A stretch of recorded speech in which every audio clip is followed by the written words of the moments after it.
ఉత్తర కోస్తా జిల్లాల్లో సాగులో ఉన్న తోట పంట జీడి మామిడి. ఈ తోటల నుంచి హెక్టార్కు 2000 నుంచి 2500 కిలోల దిగుబడి సాధించే అవకాశం ఉన్నప్పటికీ మన రైతులు పొందుతున్నది కేవలం 1000 కిలోలు మాత్రమే. ఇందుకు ప్రధాన కారణం సాగు యాజమాన్య పద్ధతుల పట్ల రైతులకు అవగాహన లేకపోవటమే. ప్రస్తుతం తోటలు పూత పిందె దశలో ఉన్నాయి. ఈ దశలో అధిక దిగుబడుల కోసం చేపట్టాల్సిన ఆ మెలకువలేంటో కొండెంపూడి కృషి విజ్ఞాన కేంద్రం శాస్త్రవేత్త డాక్టర్ రాజ్ కుమార్ ద్వారా తెలుసుకుందాం.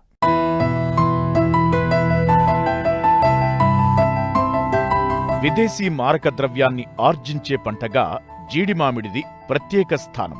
కోస్తా తీర ప్రాంతాలైన శ్రీకాకుళం నుండి నెల్లూరు జిల్లా వరకు దీనిని సాగు చేస్తున్నారు రైతులు. అయితే ఇటీవలి కాలంలో ఈ పంట విస్తీర్ణం గణనీయంగా తగ్గిపోయింది. ఇందుకు గల కారణాలను గమనిస్తే పిక్క తోటలను వేయడం, ఎరువుల యాజమాన్యం పట్ల అశ్రద్ధ, సస్యరక్షణపై అవగాహన లేకపోవడం, దీనివల్ల చీడపీడల సమస్య ఎక్కువగా ఉండి దిగుబడులు నామమాత్రంగా ఉంటున్నాయి. ప్రస్తుతం తోటలన్నీ మంచి పూత పిండితో కళకళలాడుతున్నాయి. ఎరువుల యాజమాన్యంలో భాగంగా ఇప్పటికే రైతులు సిఫారసు చేసిన పోషకాలను అందించి ఉంటారు. కాబట్టి ప్రస్తుత దశలో చీడపీడల పట్ల మెలకువగా ఉండాలంటూ వివరాలు తెలియజేస్తున్నారు విశాఖ జిల్లా కొండెంపూడి కృషి విజ్ఞాన కేంద్రం శాస్త్రవేత్త డాక్టర్ రాజ్ కుమార్. ప్రస్తుతం మన ఉత్తర కోస్తా జిల్లాల్లో కానీ అదేవిధంగా విశాఖపట్నం జిల్లాల్లో ఈ సమ్మర్ సీజన్ కంటే మనకి జనవరి నుంచి కానీ చూసినట్టయితే మనకి జీడి మామిడి అనేది చాలా ఒక ప్రాముఖ్యమైనటువంటి పంట. బంజరు భూముల్లో కూడా ఏంటంటే ఈ జీడి మామిడిని ఎక్కువగా కల్టివేట్ చేయడం అనేది జరుగుతూ ఉంది మన విశాఖపట్నం జిల్లాలో. సాధారణంగా దీనికి ఎటువంటి నీటి యాజమాన్యం లేకుండా రైతులు సాగు చేస్తూ ఉంటారు. ఈ జీడి మామిడి విషయానికి వచ్చినట్టయితే ప్రస్తుతం ఉన్నటువంటి పరిస్థితులు కానీ చూసినట్టయితే మనకి ముఖ్యంగా మంచి పూత అదేవిధంగా పిందె దశలో మనకి జీడి మామిడి ఉంది.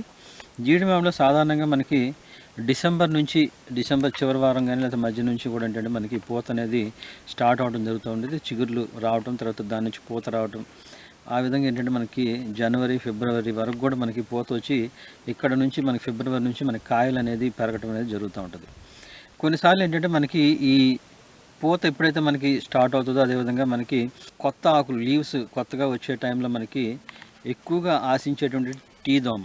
ఈ టీ దోమ ఆశించడం వల్ల ఏంటంటే మనకి సాధారణంగా ఆకులపైన ఉన్నటువంటి అంటే మనకి అంటే లేత ఆకులపైన చిగుర్లపైన ఇది ఆశించి అదేవిధంగా పుష్పగుచ్చాలపైన కూడా ఇది ఆశించడం వల్ల ఏంటంటే అక్కడ రసం పీల్చడం వల్ల అక్కడంతా కూడా నల్లటి మచ్చల్లాగా ఏర్పడటం, అదేవిధంగా కాలిపోయినట్టు మనకి పుష్పగుచ్చాలన్నీ కూడా కాలిపోయినట్టు మనకి కనిపించడం జరుగుతూ ఉంటుంది.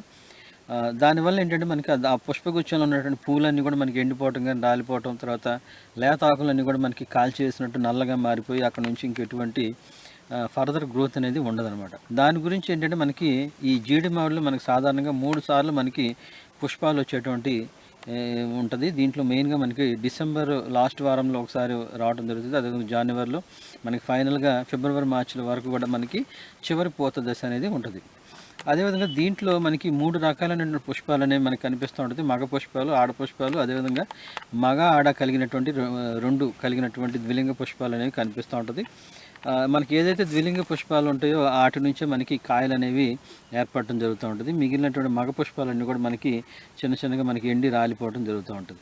ఈ సమయంలో కానీ ఈ టీ దోమ కానీ ఆశించడం వల్ల ఏంటంటే మనకి పుష్ప గుచ్చాలన్నీ కూడా మనకి నల్లగా మారిపోయి ఎండిపోవడం జరుగుతూ ఉంటుంది. కాబట్టి దీనికి మనకి సాధారణంగా 3 దశల్లో మనకి పుష్పాలు వస్తాయి. కాబట్టి 3 దశల్లో మనం ఈ యాజమాన్య పద్ధతులనే మనం పాటించాలి. దీనికోసం ఏంటంటే సాధారణంగా మొదటి దశలో మనకి డిసెంబర్లో కానీ లేకపోతే జనవరి ఫస్ట్ వారంలో మనకి రైతు సోదరులు ఏంటంటే మోనోక్రోటోఫాస్ అనేది 1.6 మిల్లీలీటర్లు 1 లీటర్ కలిపి పిచికారీ చేసుకోవాలి. దాంతోపాటు ఏంటంటే మనకు సాధారణంగా కొన్నిసార్లు మనకి ఆంథ్రాక్నోస్ అనే డిసీజ్ కూడా మనకు వచ్చేటువంటి అవకాశం ఉంది. కాబట్టి దానికోసం మనకి 1 లీటర్కి 3 గ్రాముల కాపరాక్సీ క్లోరైడ్ అనేది కూడా మనం పిచికారీ చేసుకోవచ్చు.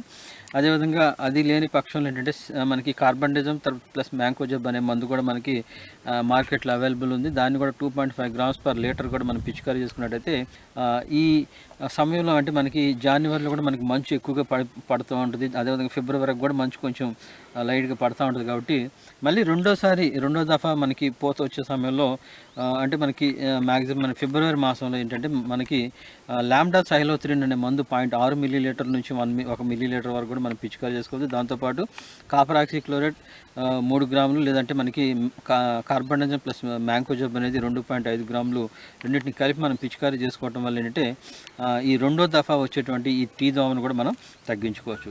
ప్రస్తుతం జీడి తోటలన్నీ పూత, పిందె దశల్లో ఉన్నాయి. అయితే రైతులు తెలిసో తెలియకో చేస్తున్న కొన్ని పొరపాట్ల వల్ల పూత, పిందె రాలిపోయి దిగుబడులను కోల్పోతున్నారు. ఈ దశలో సిఫారసు చేసిన మందులను మాత్రమే పిచికారీ చేస్తూ సూక్ష్మ పోషకాల నివారణకు తగిన జాగ్రత్తలు పాటించాలంటున్నారు డాక్టర్ రాజ్ కుమార్.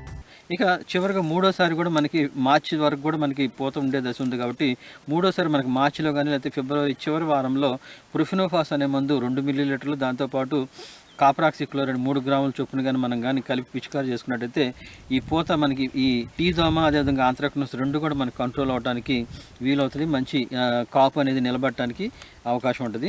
అదేవిధంగా ఏంటంటే ఈ సమయంలో మన పూత మనకి వచ్చేటప్పుడు తర్వాత ఏంటంటే కాయలు బాగా నిలబడి చిన్నగా ఉన్న సమయంలో మనం కొంచెం అవి మనకి ఎక్కువగా నిలబడటం కోసం అంటే 319 అంటాం. అదేవిధంగా లేదంటే మల్టీకే 13045 అనేది ఒక లీటర్కి 5 గ్రాముల చొప్పున కానీ మనం కలిపి మనం పిచికారీ చేసినట్టయితే మొక్క అంతా కూడా తడిచేలాగా మనం పిచికారీ చేసినట్టయితే కాయలు మనకి కొంచెం సైజు పెరగటమే కాకుండా ఏంటంటే కాయలు మనకి మొక్క మీద నిలబడి బాగా పెరగటానికి కూడా వీలవటం జరుగుతుంది. కంపల్సరీగా ఏంటంటే రైతు సోదరులు ఈ 3 దఫాల్లో ఉన్నటువంటి ఒకేసారి ఒకే కెమికల్ కాకుండా 3 దఫాలకి 3 డిఫరెంట్ కెమికల్స్ని కానీ మనం వాడినట్టయితే ఈ టీ దోమని మనం సమర్థవంతంగా మనం అరికట్టవచ్చు. కాబట్టి ఈ సమయంలో ఈ చిన్న పద్ధతులు కానీ మనం పాటించినట్టయితే ఈ సంవత్సరం మనం జీడి మామిడిలో మంచి దిగుబడులు పొందడానికి అవకాశం ఉంది.